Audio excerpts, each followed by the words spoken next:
everybody, and welcome back to another episode of Daily Life with Deb. Today I'm going to be sharing with you my guacamole recipe.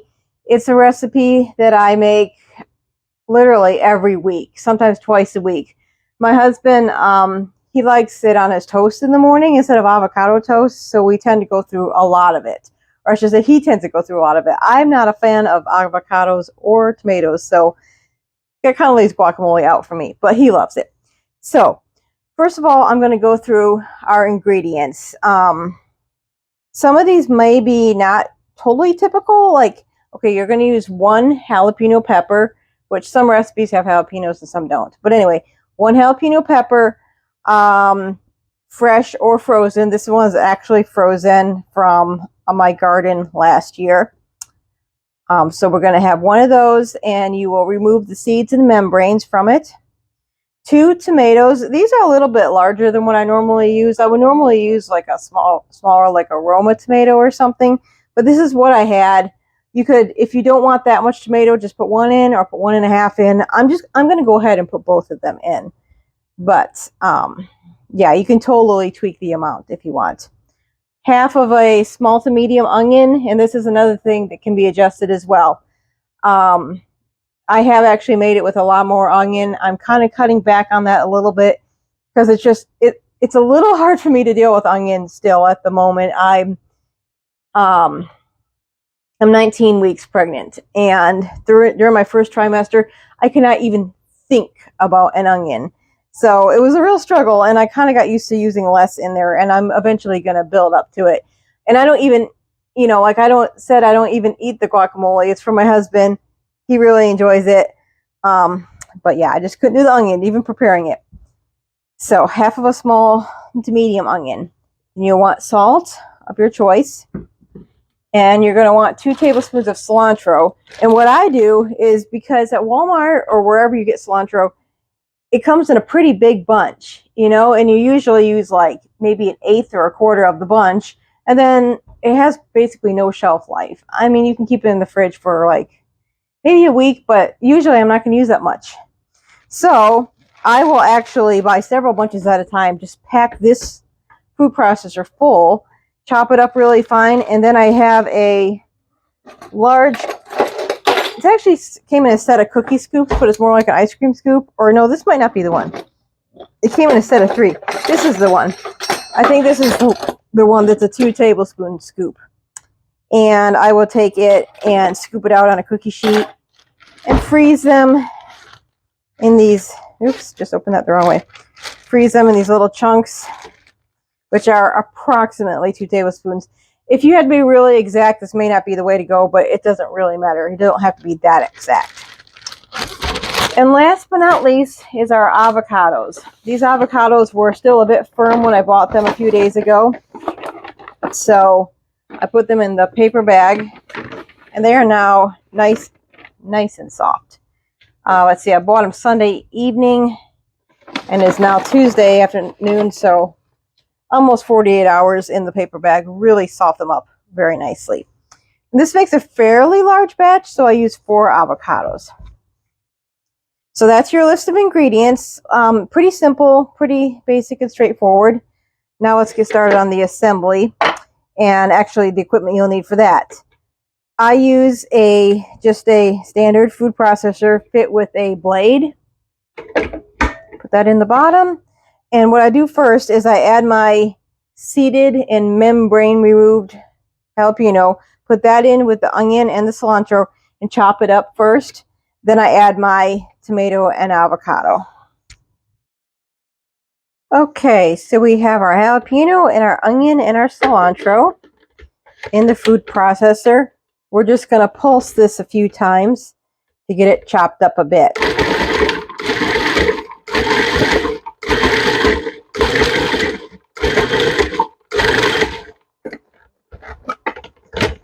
Open it up once and scrape it down. Sometimes takes a little bit for that frozen cilantro to get broke up, but it's nothing to worry about. It'll eventually happen. Okay, I think that's good enough. And if you're using fresh cilantro, you'll probably just want to give it a rough chopping before it goes in here. So otherwise it'll just sort of kind of stay fluffed up in there. Let's see. And then next, I'll show you a handy little trick for prepping your avocados easily. And that is cutting in half around the seed. Give it a little bit, a little bit of a twist. Pull it in half.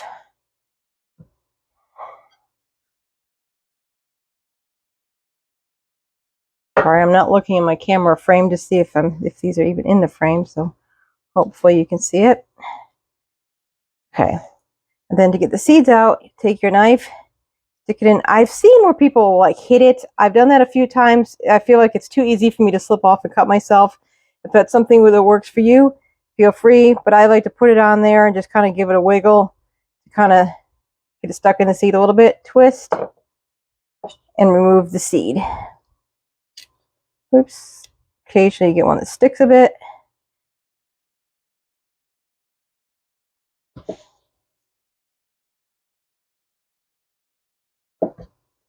Okay. And then we will take, let me see if I can move my mixer back, or my food processor back into the frame. And then, see if you can even see that. You'll just take a spoon. Oops. I don't think I've ever done that before. Take a spoon and scoop out the flesh. Let me try to get that better. I could kind of see what I was doing, but let's see. Like so. Okay. So we'll add all 4 of these avocados.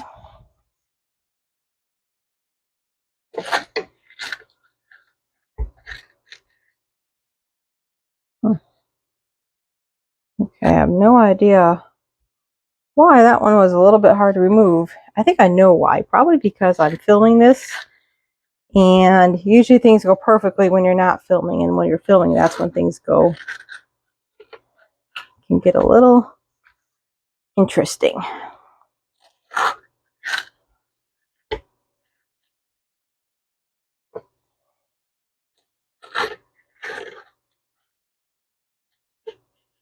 There we go.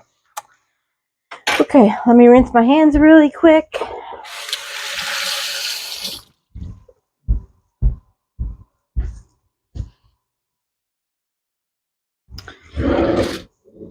And then we will add half a teaspoon of salt.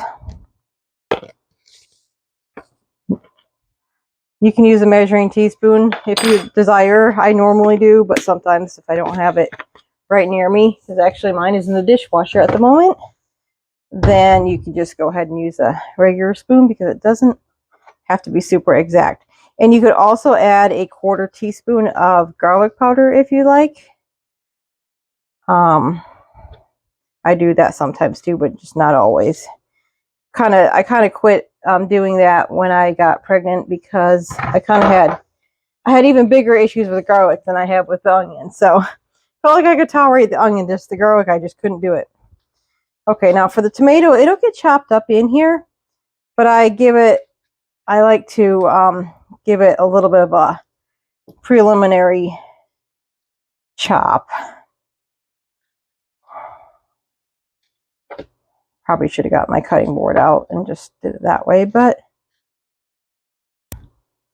this will work.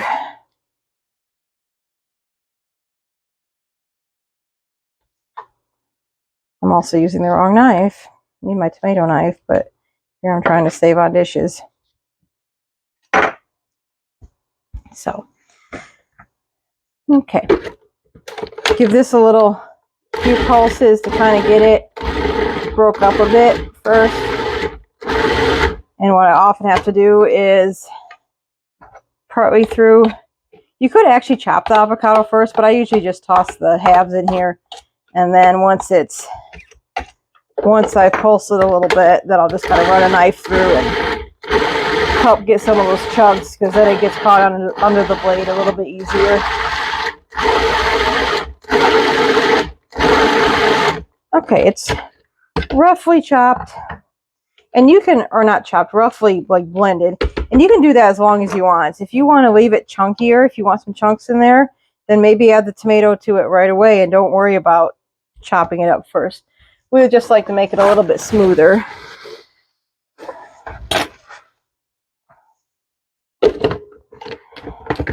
And we're going to pulse this until the tomatoes are just kind of chopped up in there but not blended smooth.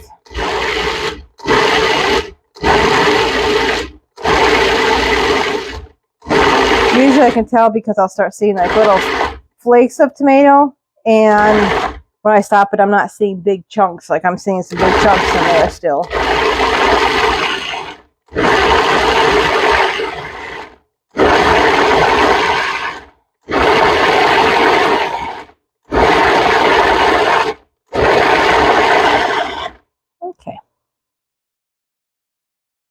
Okay, we got it blended smooth. And now it's time to put it in an airtight container.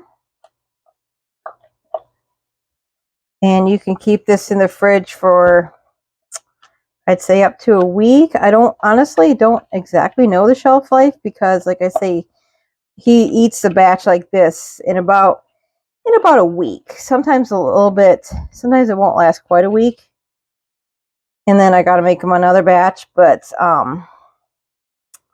pretty close to a week, and it's good for that long at least. So.